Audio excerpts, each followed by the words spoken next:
July 8th, 2025. It's about 12:20 p.m.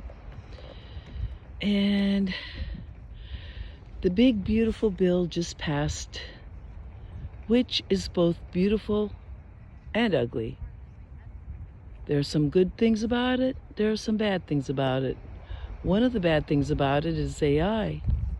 For 10 years, they're saying no oversight, no restrictions on AI. To me, that's extremely dangerous. When we see that the young gentleman who was a part of OpenAI, quote unquote, committed suicide. Bullshit. He was murdered. He was murdered because he was whistleblowing about the dangers of AI. There are people coming forward and speaking about the dangers of AI. One gentleman, whistleblower, who taught at the university level with technology and AI, is extremely worried about it, is showing an unprecedented intelligence that far surpasses us. So all these narcissists and demigods, I think they're going to control AI. That's a farce. They're not going to be able to control it. That's the scary part of it. And you have good people, but you have to take into account that this is a battle of good and evil, and there are evil people out there, and that there are people being influenced by demonic forces. So you go to China and you see AI, and you see that when people jaywalk across the street, guess what? They get dinged, and money gets taken out of their bank account because they have such an elaborate facial recognition system that anything they do is being monitored at any time. So they go across this jaywalk and they get money taken out of their mobile banking account. Say like our phones, digital bank account. Their car goes too fast through an intersection and they get money taken out of their account because they were speeding. Well, that's coming here. This is a plan because the deep transcontinental military-industrial complex, CIA state, has its own agenda. I mean, just look at the Epstein files, how it's been covered over. Oh, he committed suicide in one of the most protected federal prisons there is, and somehow he managed to kill himself? Bullshit. If he was murdered, because I've seen pictures of the rope around his neck, the angle, I've seen pictures of the red markings around his neck, which don't show that he hung himself in a certain position that they're claiming. It shows more like someone came up behind him and took that rope, put it behind his neck, and strangled him to death, if that was really his dead body. Some people believe he's still alive, but he certainly didn't commit suicide.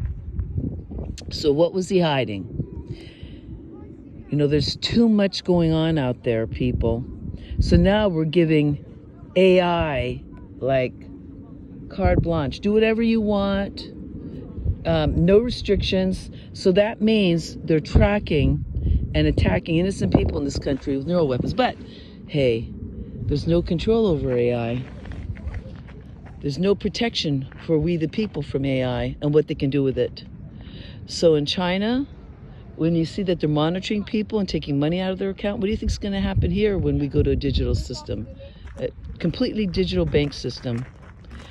In Canada, when the truckers were protesting against the COVID vaccine, they froze their bank accounts. That was, like BMOs over here now. The Bank of Montreal froze their bank accounts. So when we as activists protest, what do you think is going to happen to us? We jaywalk. They take money out of our account, like they own our bank account. They don't own our bank account. It's our bank account. No one should have access to our bank account without our permission. Like BMO keeps trying to get me to sign a new terms and agreement that allows government officials to peek into my bank account and make transactions on my behalf. Well, I say no. No, you're not going to take money out of my account without my permission. I do not give you access to do that, BMO. And the central banks are doing that. They're doing it to China right now. So where do you think AI is going to take us? Monitoring us everywhere for what? For security? Fuck that. I don't want my life controlled, where I can go, how much money can be taken out of my account, what I can buy, what I can spend, how far I can drive. I don't want this fascist dictatorship government that we're becoming to have this kind of power. It's hideous what's happening in this. It's really disgusting. We need full disclosure. You look at the boogosphere that Dr. Stephen Greer and his team got a hold of. There was a treasure hunter that saw it going across the sky and doing all kinds of weird movements with, not by gas or nuclear power so far, and it dropped at his feet. So they're investigating it, and this criminal bunch of fake police officers tried to get into the vault and steal it. You know why? Because I believe it belongs to the deep national security state, the CIA MIC national security state.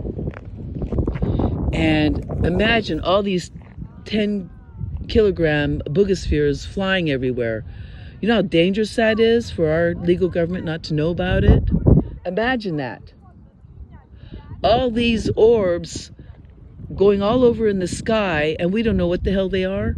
How do you know the deep national security state, with all their UAPs, won't put nuclear weapons in there? And they'll be like little ticking time bombs. You could put one over the White House, put one over our bridges, put them over the bridges, put them over our grid. Could totally bring us down. And they are weapons, by the way. So we need full disclosure. We need to understand what's happening to our country. And don't think for a minute that AI doesn't have intelligence. And there are demonic beings in different dimensions. As whistleblowers have already said, through wormholes, they pulled out creatures from other dimensions. This is, we're living in like a matrix right now. We need to wake up and start speaking up. Everybody.